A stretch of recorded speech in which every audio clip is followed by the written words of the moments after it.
All right.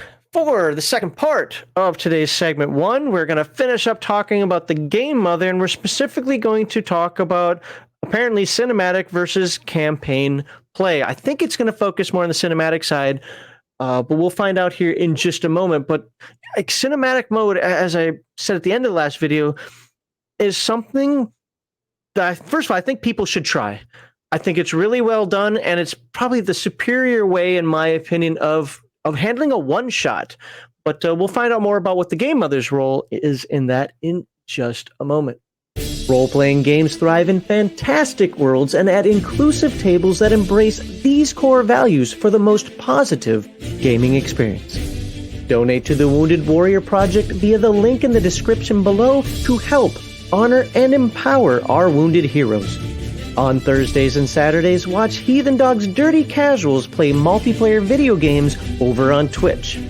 On Sundays and Fridays, join us for tabletop role-playing game content on both YouTube and Rumble. Finally, please take a quick moment to like this video and share it with both your friends and on social media.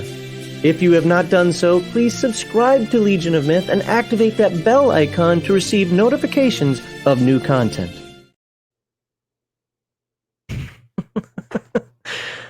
Yes, it is. People watching the video later are like, what are you talking about? Never mind. Don't worry about it. It's true, though. True fact. Cinematic play. That is where we are, right? Yep. Yeah, because we're going to skip creating NPCs. That's something that you can read about on your own. Yeah. All right, so what is this about cinematic play? Anytime you see this little icon over here, you can see my mouse moving. Anytime you see that icon, it is talking about cinematic play. And there are differences between cinematic and campaign styles. So what are they? The iconic stories of the Alien universe are intense, exciting, and deadly. Oxford comma is your friend. The cat and mouse game between Xenomorph and the crew of the Nostromo's and Alien, the Marines' descent into the hell that once was Hadley's Hope in Aliens, or the last stand of the prisoners in Furiona 161 in the horrible Aliens movie. Cinematic play is the game mode used to emulate such stories, creating short, focused, and intense movie-like experiences that the PCs will be lucky to survive. By the way, that is very true. Notice I said very true. I expounded upon the truthfulness of it with a very, because it is, comparatively speaking, it is kind of hard to survive, at least the little bit that I've read of campaign play. Or cinematic play. Sorry, cinematic play. Cinematic play. Unless your game mother subscribes to the last girl scenario in horror movies. Then you got a shot. And then you got a shot. Other than that, no, you're not going to make it. Cinematic play takes some work on the GM's part. You need to read the scenario and prepare handouts, maps, and characters. You really have to know how the cinematic play is supposed to the course that it's supposed to take. This doesn't. Is it more railroady than campaign play? Yes, by far. Is it a direct railroad? Like you are telling my story? No, because they have outcomes can differ based on the group. They really can. One person could save a ship, another person could blow up a ship, another person could steal the ship, another person could live happily ever after, all depending on what you're doing. But you have to go in there with the mindset that, hey, we are doing something toward a movie style objective. And what helps you with that is you get these cards, and they'll probably say this in a moment, we'll find out, but you'll get these cards that say, this is your objective. And you'll be doing that through 3 acts. So throughout the game, I think you get 3 cards, if I remember correctly, 1 for each act. Or it could be that after the first act, you keep your card if you didn't accomplish it. I honestly don't remember off the top of my head. But either way, you will have an agenda, and that is what you're supposed to go toward. So cinematic play takes somewhere. Like I read that the payoff, however, will be great because most of the workload is on the GM and not the player. Cinematic play is ideal for beginning and introducing someone to the world of role-playing games. It is also ideally suited for convention play and single evening events. Oof. Okay, maybe. As these kinds of scenarios can often be played from beginning to end in a single session. I think they're a little longer than that myself, but your mileage may vary. It's possible, I think, if you have like a 6 to 8 hour session. Yeah, it's possible, but a convention that's usually 4 hours. Yeah, you can do it, but you really got to have everybody on their game. It has to be a special scenario. Yeah. We recommend that you play a cinematic scenario before you dive into the campaign game. Cinematic scenarios come with a set of pre-generated characters.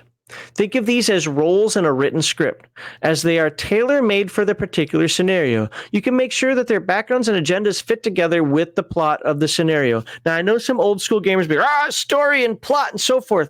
Listen, this is how most this is how most one-shots are done anyway. And it's intentionally done this way to emulate the movies or the concept of the movies to some degree. All right. The structure of cinematic what? Scenarios. All right. The first cinematic scenario published for the Alien role-playing game is Chariot of the Gods. By the way, I have not read Chariot of the Gods. I've skimmed through it because I've had two people, one recently, say that they may run it, and I don't want to spoil it. I actually want to enjoy it. So these sons of bitches better run it I'm sorry for the cursing. Better run it at some point here because I want to read it. Chariot of the Gods sounds like it is the title of a Stargate SG-1 episode. It is. It's the title of the original, but it's actually the title of a book that came out even before then. Okay. It's a very common concept of, is there more out there? Okay. Published separately as part of the box starter set. We recommend this as your first major cinematic game, and it introduces the concept very well. For a quick taste of the cinematic experience, you can try out the mini scenario, Hope's Last Day, on page 386 of this book. 368. Dyslexia, which I don't have. Thank you. I have not read it either, and we are not going to cover that in this read-through, so that's not part of my agenda at all, so I'm going to save that for you and your group to play how you want. Going forward, many more cinematic scenarios will be published, but you might also want to write your own. This way, you can be both the scriptwriter and director of your very own Alien movie and let your friends star in it. This is how to structure a cinematic scenario. Real quickly, I've got two of them behind me. That's why I keep figuring, what are they called? Destroyer of Worlds? That sounds awesome. And Heart of Darkness. Hey, aren't those positive sounding adventures? Yeah, those sound great. No, you'd be lucky to survive. You're either a virgin woman or a kid who's going to survive that. I'm sorry. That's the way it is. So, what's the structure? Well, you have the prologue, introduction for the players to be read aloud by the game master. This just sets the stage. Oh, it says right there, sets the stage for the scenarios and make sure the players know enough to get going. All right? So the situation, what's really going on? The purpose here is to provide the game mother with a concise overview of what is happening behind the scenes of the scenario. The characters, the PCs and NPCs in the scenario, each with stats and backgrounds. Each PC has a personal agenda for each of the three acts of the scenario. Okay, so it looks like you can get a new card each act.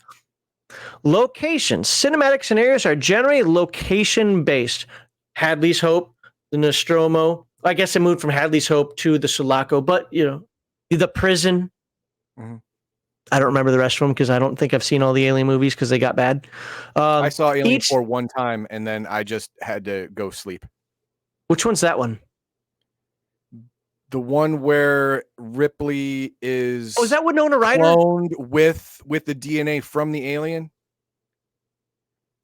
Okay. Where she's that's the Winona Ryder one, right? It's not a what?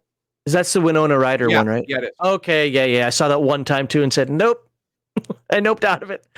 Yep. All right. Each scenario includes a detailed map of the core scenario area or areas with the key locations marked and described. By the way, Foundry, if you're a VTT user, a lot of these adventures are integrated into Foundry very well. I don't like VTTs, but if I were to use one, Foundry would be it. And if you like Alien, and for the cinematic stuff, you kind of need the maps, I highly suggest you go to the Free League site and you get the Foundry VTT version of these things to integrate directly in. Acts and events. A cinematic scenario is divided into 3 acts, each described briefly according to the following structure. The setup. PCs and NPCs are introduced, conflicts are established. Got it. The tilt. Something unexpected happens.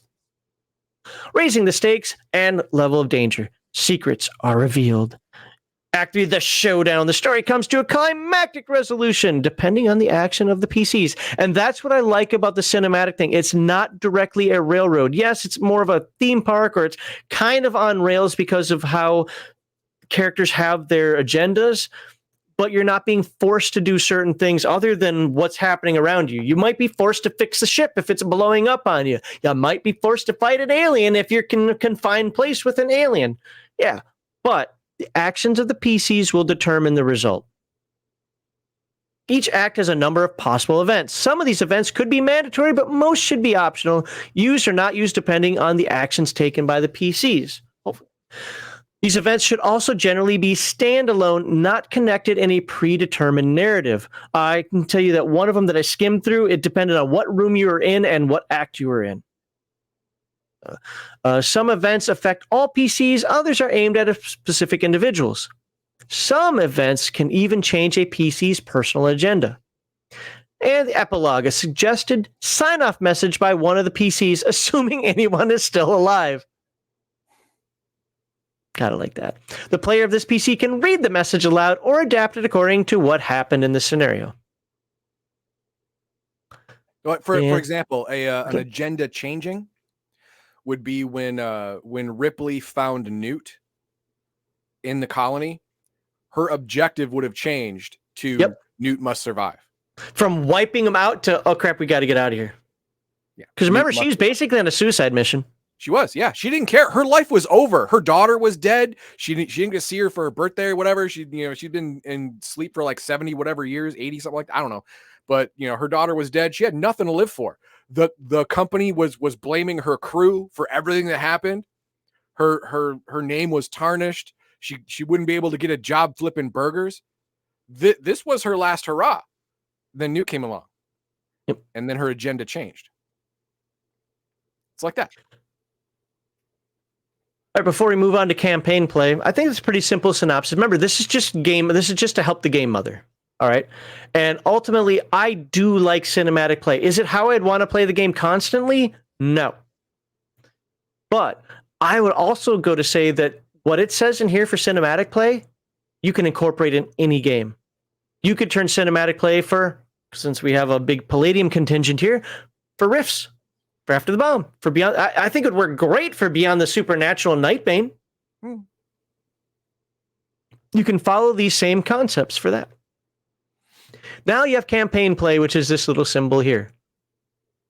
And this is if you want to do something long-term. By the way, I highly suggest that game mothers get the Building Better Worlds book if you're going to do campaign play. I'm not trying to sell Free League product here, but it really does expand upon the universe itself and makes it more... I was going to say understandable. That's the wrong word. It fills it up a little bit. There's more to the alien universe than meets the eye. The movies, books, and comics barely scratch the surface. You and your players can go deeper than that in campaign play. This mode is meant to be played for a longer period of time, at least 5 to 6 game session. What? Okay, I'm rewording this to something more. Times have changed. This game mode is meant to be played for a longer period of time, at least 5 to 6 years, and often much more than that. In campaign play, the PC can roam the star map, take jobs, and go on adventures, all while discovering long-lost secrets, scheming with different factions, and fighting to stay alive. Session 0. I know a lot of older gamers hate this term. This is actually one of the few modern terms that I really like. I think Session 0 makes sense. Yeah. Well, Session 0 for me and you is weeding out troublemaker players. Yeah, making characters, weeding out troublemaker characters, and basically saying what the campaign's going to be about. Yeah, and well, by telling what the campaign's going to be about, all of the weak players will, make themselves known. So if they don't leave, you can tell them to get out. We recommend that you begin your campaign with a session where you as a group create your characters together and decide on which campaign framework you want to play. By the way, wrong. Oh, wrong. What's wrong about that?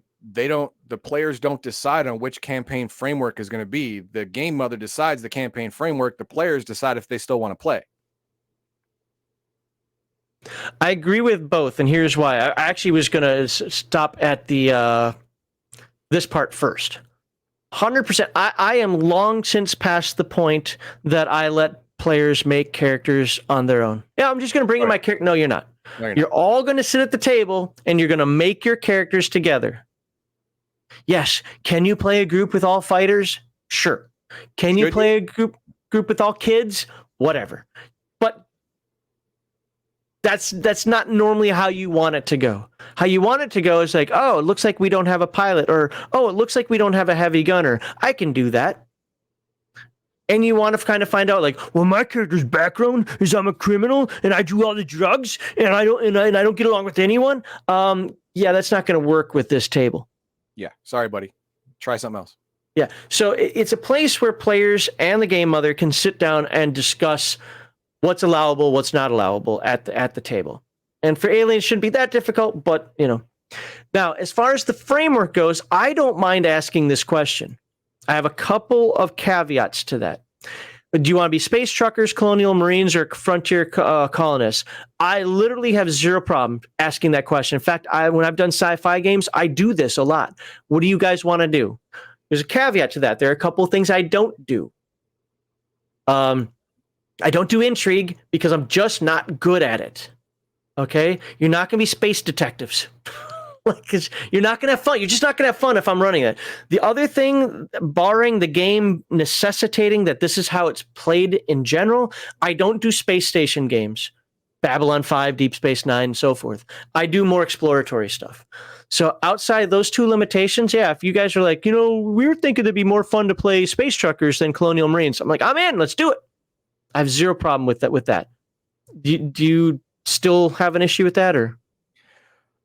Well, the thing is, and I actually starred Malakay's thing. Sometimes GM needs to be open to what players want, or he won't have any players.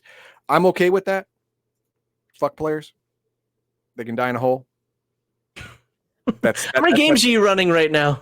That's my ground level thing, right? Players are sub creatures, right? So I have very, very little interest in what they think in session 0. Mainly because if you're not playing a pre-generated campaign, you have to make up all the framework for the campaign before session 0. Yeah, you have to do that before the players make their characters, because you have to have a world that they can fit into. So that means your world has to have a framework and boundaries. It also has to have a plan. You have to have all this stuff already. And if you're not a very experienced game master, you're not going to be able to radically change any of that. So if everyone wants to play a kid, and you're like, well, the framework of my campaign does not allow for all these damn kids. And if they don't want to play anything but a kid, then, well, I guess you don't want to play. Okay. Tell them to hit the bricks. Get yourself more players. Yeah, I think when it comes to that kind of nuance, I agree with you. I'm just talking just going with the words that it says here for now. The space truckers, colonial marines, frontier colonists, because I could make this. I could write an adventure. I could write a mini campaign for all of that, and not have any of it affect at all. Okay, with colonial marines, I'll add a couple more bad guys in there. For the frontier colonists, I'll add on more mechanical mishaps. For the space truckers, you know what be fun is when they come across the same crap that the colonial marines would have to come across, because where they're delivering their goods. I really don't have to make much of a change there. I just would have to be careful that it isn't too deadly for them off the cuff. You have to take down the threat level to non-marine level threat. Yeah. But still require them to go to these areas to get paid. Yeah. So I wouldn't have much of a change necessarily in this. And since I'm more sandboxy than you by nature, if they go somewhere weird, that just opens up my imagination anymore. Like, oh, you want to go the ass into space and make 1 billion credits? Max doesn't like you to have resources, and you're going to go take this job for 1 billion credits. Yeah. And you know there's a player out there somewhere who sits down purposefully to a game knowing they're going to play Alien RPG and go, no, I'm afraid of spiders, scorpions, crabs, so we can't have that. F you, get out. Get out. You're too stupid to breathe the air that I exist in. Get out. I mean, this game is based on horror and suspense. Yes. I have heard, I've never seen this in real life, but I have heard people who have run convention games where a person will buy a place on that table to a Call of Cthulhu game, an Alien game, a Beyond the Supernatural game, a Nightbane game, and say, no, I don't do horror. Get out. Get out. This wasn't a secret. Lose yourself in the crowd. Die in a hole somewhere. But you didn't have you didn't put that in the session notes that this is there. I have to know specifically every one of my hangups. Anyway, let's wasted your money. Good luck in life. You're going to die in the gutter. Get out. And this is why other Discords don't like Legion of Myth. That came up on Friday after you left, by the way. All right, a big part of the session will be discussing amongst the players and youth the game mother. Below are some recommended questions. I already have my own set of questions. Let's see how many of these match. How did you meet and how long have you been working together? I don't have that as a written one, but that just kind of comes. I think that just naturally comes up, don't you think? Well, like, how do you guys know each other? Why are you together? I would have to. These are stuff that can organically happen if you have everyone create the characters together. Yeah.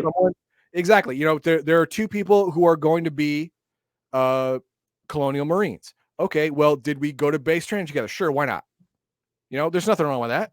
Or did we meet ourselves in our first station together? Or did we hook up with the same chick and then we became friends after we booted to the curb? Yeah, sure. Make up a story, and that's easy to do when you're going through character generation together. Harder if you bring in, pre-generated characters to a campaign game. Can you put up Michael Watts' comment? Sure. Corporate just puts you together. The corporate would never do that without having a reason. Now, you might not know what that reason is, and maybe that's part of the adventures or campaign is discovering why you were put together. Yeah. The show Dark Matter is a perfect example of that. Like, why were they all together? But a corporate would never just randomly grab people and put you together. With that said, yeah, you could have I don't know why we're together. I didn't really think about it. I just wanted to play the game. Well, that can come up later, and here's the reason why. And you discover it. So that is absolutely a possibility. Yeah. Who are your buddies and who are your rivals? Hopefully you don't have player character rivals. Again, I'm just past. Well, hang on. The word rival does not mean enemy. Does not mean animosity. A rival is just someone you are striving to be better than. It can be a competition. But again, I don't have the negative view of players that you do. But my no. If a player says another player is a rival, they're just as likely to stomp him in the face as shank him in their sleep. Yeah. Right. So yeah, never trust a player ever. If you do, you're just setting yourself for a failure. I've just seen it where players are rivals, and then they turn into one-upsmanships, like who can screw the other one over the better, and it becomes just a not fun game. I know some people talk, oh, we do that in our games all the time. It's fun. Yeah, after I turned maybe age 20, that's just never been fun anymore. So, what do you do and why do you do it? Well, that'll be part of your career. Do you have a spaceship? If so, what's kind? Name it. Sure, why not? What are your goals as a group? I think that is an important one. And then, of course, I never let them have their goals. I mean, no. What are your goals as a group? And just to have fun. Okay. How do you have fun in the game? Shooting things? As a player, yes, to have fun. But we're talking about your character. Your character is not risking his or her life in deep space, in transit for up to 50 years in hypersleep to go pound rocks for 20 years and then come back and have everyone they knew be completely dead. Is that fun for you? No? Find something else. Find another reason. Do you have any common allies or enemies? Who do you work for? Where are you now? Those aren't bad questions. I guess they fit the setting. They fit the setting pretty well. Mine are a little different than that, but I do try to figure out how the characters interact with themselves and the universe, at least to a minor degree, before we get started. That's generally what I try to do. All right, goals and rewards. Before you start a new campaign, it's important to give some thought to the rewards and goals. Playing the game is its own reward. Nope. Why are the PCs doing what they do, and what are they working towards? The answers to these two questions are important because they provide the main motivation for the PCs to go out and explore the universe of Alien. All right. Maybe they're the crew of space truckers. They are a crew of space truckers, plying the lanes of the frontier, taking any job they can so that they can afford to lease their own ship. That's a very, very science fiction-y trope right there. Yeah. Or why not a group of colonial marshals out to get revenge on a criminal syndicate that killed their colleagues? Another option is a group of enlisted Marines on a tour of duty to be able to afford a cheap room on Anchorport Station. Hey, if we pool our money together, we can all have the same whore. Goals might change, and probably will. But it's important the players know what their PCs are working towards. Remember, treat the PCs as real people with real dreams. And I'm going to flip that. Players, treat your characters as real people with real dreams. Crush them indiscriminately. Wait, did I say that out loud? Sorry. You did. Okay, sorry. A place to call home. While it's not required, we do recommend that the group starts the campaign in the vicinity of a home base. For a lot of groups, this can simply be their spaceship, which functions as a sort of home away from home. But it makes sense to have a real physical place where they can make connections, get job officers, and relax between missions. Novgorod Station on page 358 is included in this book for this purpose. It's a small outpost on the frontier, perfect as a starting point to explore the alien universe. Oh, they gave us the bar. The cantina. The cantina. Sorry. It's space. That'd be cantina. There you go. Crawl the Stars. A big part of campaign play is traveling across known space and visiting strange worlds and different colonies. Building better worlds, get it? Because of this, the PCs typically start with a spaceship. When between jobs, put the star map on the table and let them know what destinations they have to choose from with their current job offers. There are no right or wrong answers here. Well, yes, there are. Well, there are. Yeah. No rails to follow. Use the star system and planet generator in chapter 12 to generate details of the destination. If you don't have building better worlds, or you just kind of want to make your own universe, that's not a bad idea. I kind of like the idea of making your own universe, but that's me. Make every place they visit interesting in some way. Maybe there's a secret Weyland-Yutani research base in the sleepy backwater system they find themselves in. What would Weyland-Yutani be doing back here in Dagobah? I don't know. Studying Dark Force monsters, probably. Okay, sure. And why did we find this little green puppet here? Weird. Campaign mode is English, but not. It's freaking weird. Just no, right. It's an android. There you go. Oh my god. Campaign mode is meant to facilitate sandbox play. That means that it's the players themselves who decide where they want to go, what jobs they want to take, and how they will get there. To be able to do that, they have to take jobs and earn money. A job can be anything from a simple pickup and drop-off contract to a complicated asset extraction in a covert corporate base. See, no, none of this is sandbox. This game is gaslighting you. All right, none of this is sandbox.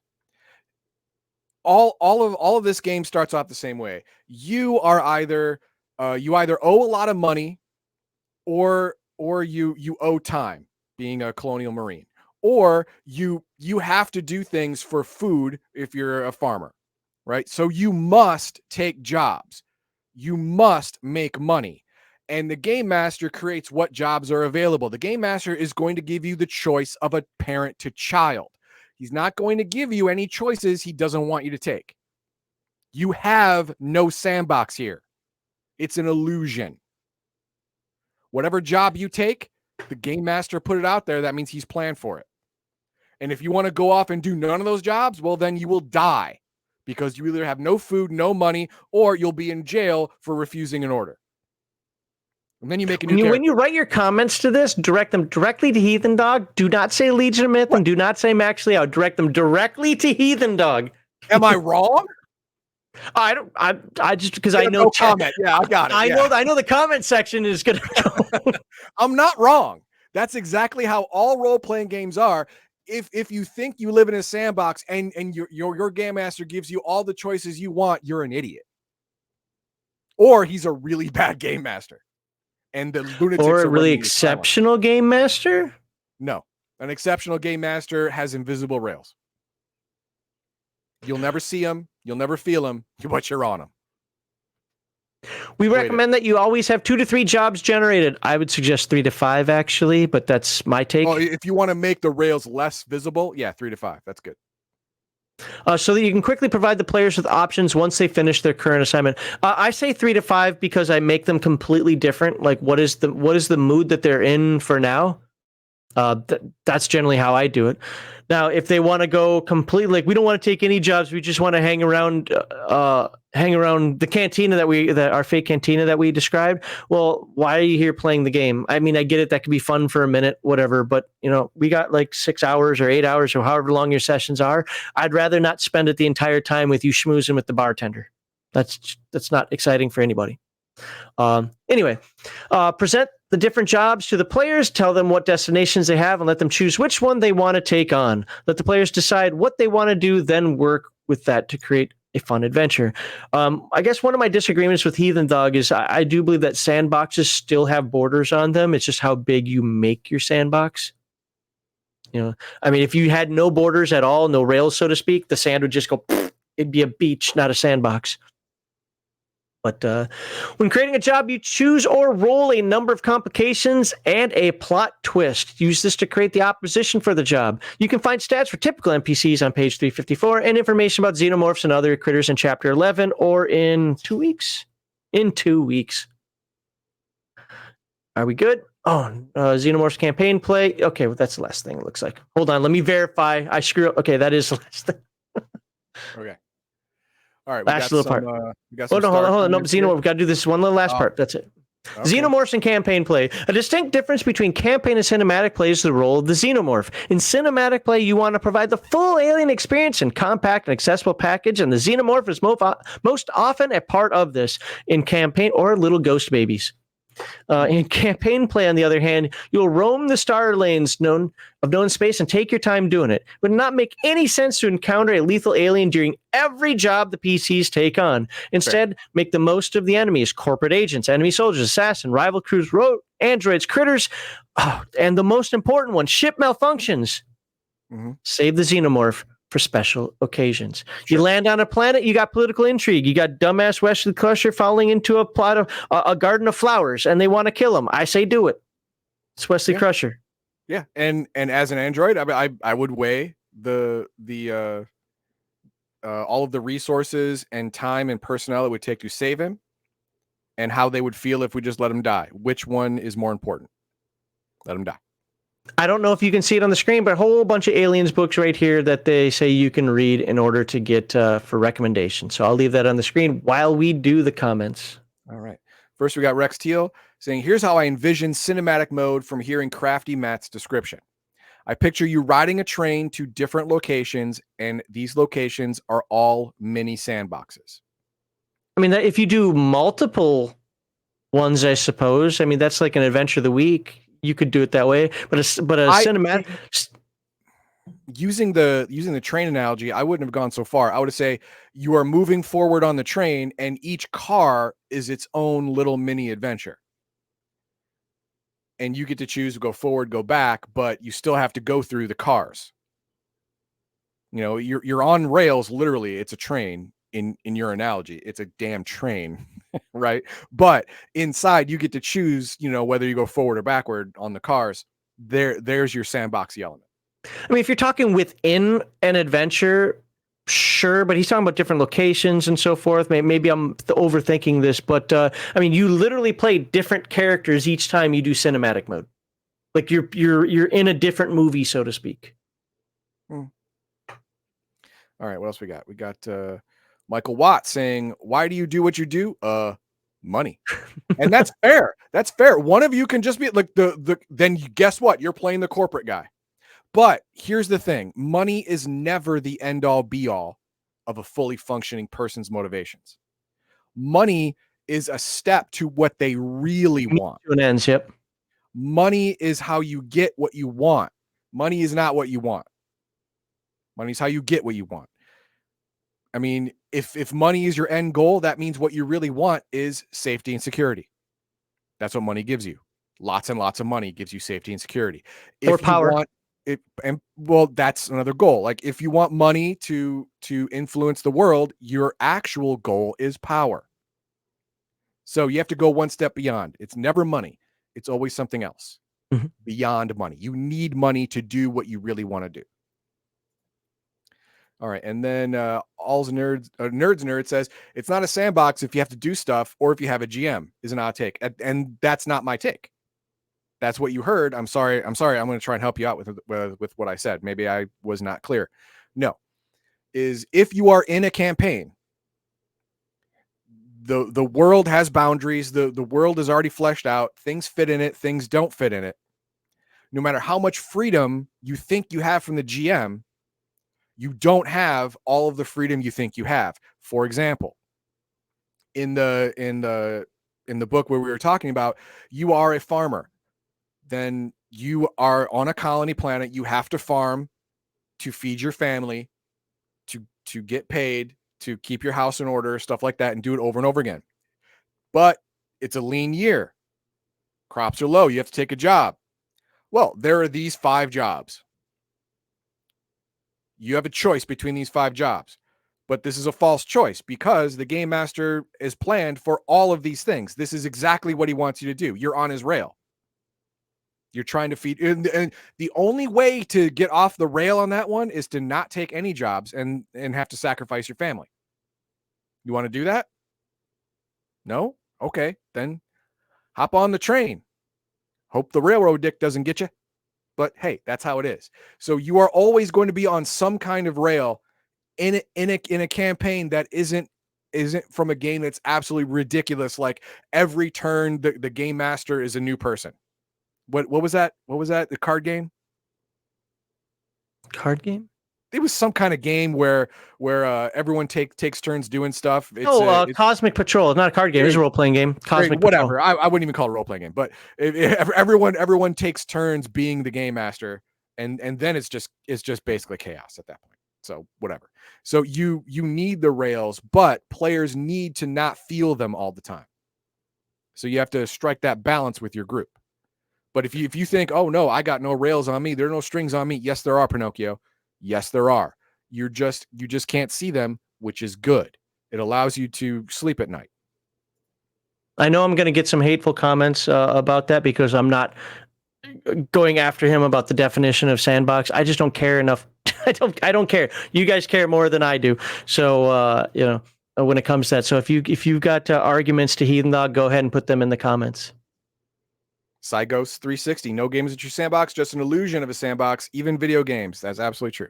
Well, video games are the worst because video games no video games a sandbox because you can't code in literally infinitely. Right.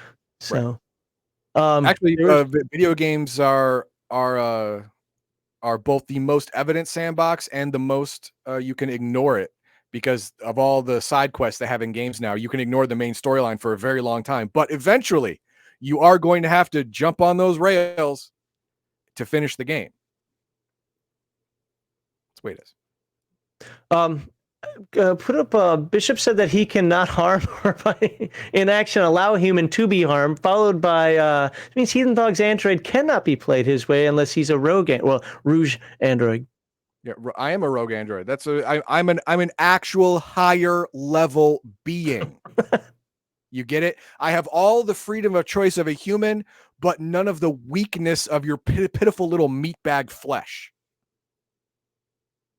I'm sorry. I'm just better than you in every way as an android. Without Asimov's bullshit. All right. Any other comments? Or are we good? That